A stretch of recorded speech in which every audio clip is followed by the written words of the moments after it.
aujourd'hui, Tramier va vous présenter une pizza, mais pas n'importe laquelle, pas la ronde comme vous la connaissez, mais une pizza boule. Mais avant de passer au façonnage, on va préparer la pâte à pizza. Donc on va mettre un peu de sel dans la farine. Puis après, je prends la levure boulangère fraîche. Vous pouvez utiliser la sèche aussi. Un petit filet d'huile d'olive. Et Tramier bien sûr. Et de l'eau tiède. Et on va mélanger tout ça afin d'obtenir un petit pâton qu'on va malaxer pendant 5 à 10 minutes.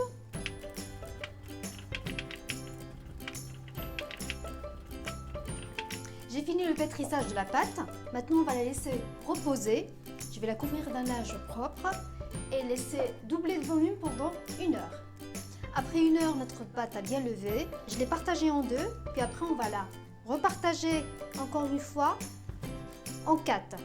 Comme ça, je vais obtenir des petites boules, à peu près de 40 à 50 grammes.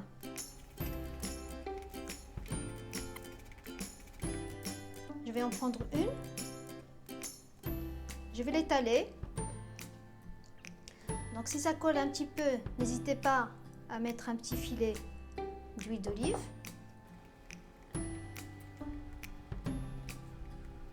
Je prends ma sauce tomate que je vais mettre au centre. Après, je vais prendre un morceau de jambon que je vais mettre au centre aussi.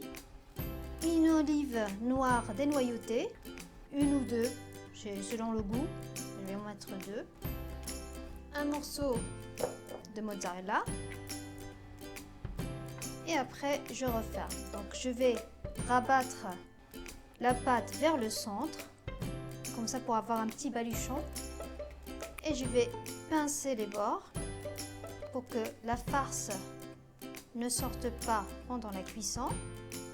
Donc, vous voyez, là, on a un petit baluchon.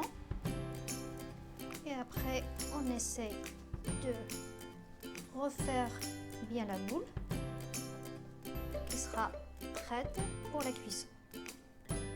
Maintenant, je vais les badigeonner d'huile d'olive entièrement. Ça va leur donner une petite brillance après cuisson.